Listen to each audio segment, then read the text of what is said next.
Dall'Epifania potrebbe essere pronto il vaccino anti-Covid e scatterebbe così la maxi campagna per la vaccinazione. Lo annuncia il governatore Zaia, che nelle ultime ore ha presenziato al vertice governo-regioni con il ministro della Salute Speranza e il commissario Arcuri. È questa l'unica ad oggi soluzione alla pandemia, spiega.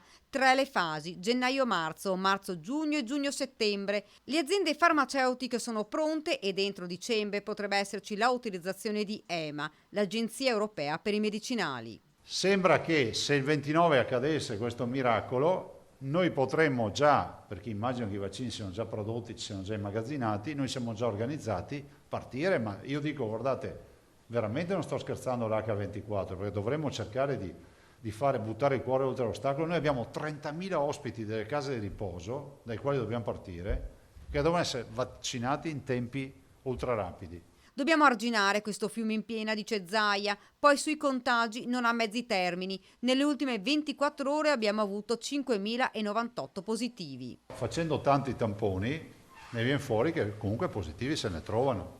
Vuol dire che su 100 persone testate, 8,41, 8 persone e mezzo, brutto da dire, sono positive. Se non governiamo il processo, sarà il processo a governare noi, dice Zaia. Continua ad essere allarmante intanto il numero alto di morti, 110 persone. L'assessore Lanzarini ha chiesto per lunedì, martedì uno studio anche rispetto alle mortalità per valutare anche la provenienza dei deceduti. Sono deceduti che per la maggior parte, ma non nella totalità, sono ultra ottantenni, per capire anche quanto pesano le case di riposo e l'RSA su questa partita.